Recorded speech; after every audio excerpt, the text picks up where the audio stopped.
So let's talk about the first domino dilemma. I don't know if that's a term I made up or I'm borrowing it from someone else, but it seems to fit. Okay, so what is the first domino dilemma? When people are rootin', tootin', snootin' in a revolutionary fervor, okay, and everybody's waiting for someone else to initiate, let's say, a direct interaction. Put it that way. Oh wow, I'm watching a rain cloud come down. That's cool from a distance. Anyways, and everybody says, why hasn't somebody done something about this yet? Someone's got to do something. All right. Now, one of the reasons why people say someone's got to do something is they're venting. Okay, they're venting their frustration. They feel powerless. They hope someone else is going to save them. Second, some people are being stochastic. They're stochastically motivating unhinged people to do something direct.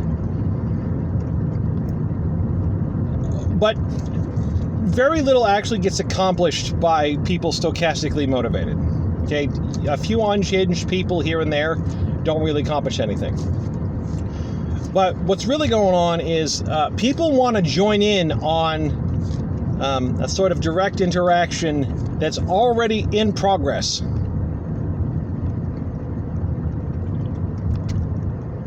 But they don't want to be the first one to risk starting it. And the reason being, and there's many examples in history, even recent history, that somebody thinks they're going to get something rolling and then nothing comes of it. There's a one-time act and nobody follows it up with a second time, the third time, the fourth time, and so on. So it ends up just being a propaganda piece for the state. And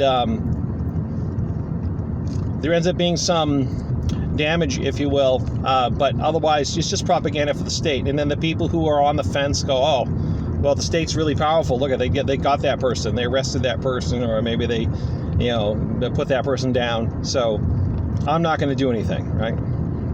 Nobody wants to throw their life away as the potential first and only domino to fall.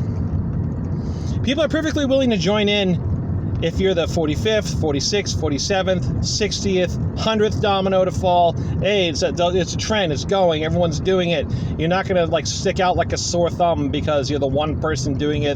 The regime is busy managing all these dominoes falling. So you just one domino amongst tens of thousands or hundreds of thousands. Okay. And so. What do you do with that information? Okay, well, what you choose to do with that information is your own business. I will argue, okay, let's try an interesting point of view here. Instead of saying, why isn't somebody doing something about this, let's just admit the truth that nobody wants to be the first domino to fall, or the second, or the third, or whatever.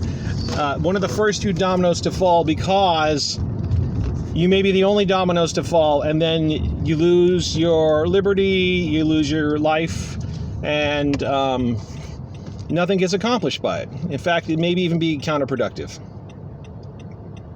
Hold on a second. So, it's good to acknowledge that. Nobody wants to be the first one, and you can't stochastically cause some unstable person to be the first domino to fall because it's not going to accomplish anything. So let's focus on not being dominoes to fall. Let's focus on different kinds of activity. It may inevitably there may be some sort of direct conflict with the ruling powers, but there's plenty of things you can do that are not direct conflict with the ruling powers, such as building the infrastructure, the alternative infrastructure, because people don't fight over abstract principles. They fight over what actually works for them, especially in this time now where the food prices are probably going to go up and fuel's going to become more scarce or more expensive. Like being able to meet your neighbor's needs by growing supplemental food, by providing supplemental services, by being there for them, whether it be first aid or whatever. Like you become the new infrastructure to replace that which is falling apart. Now, a lot of people are going to cry out for the state to save them or for corporations to save them from the collapse, but you provide the alternative infrastructure, however flimsy it is, and now you have someone who needs you, values you, and would actually fight to protect you. So since nobody wants to be the first domino to fall in terms of direct interactions, then be indirect. Then start building the infrastructure of tomorrow.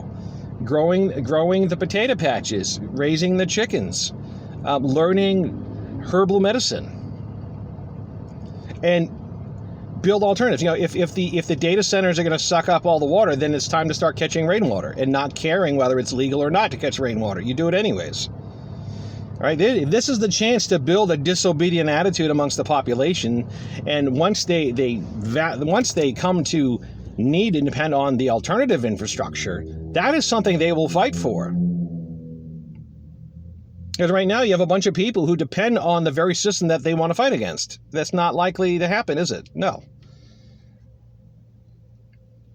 Okay, so when people say, where's Luigi Mangione when you need him? Well, he did what he did, and that's it.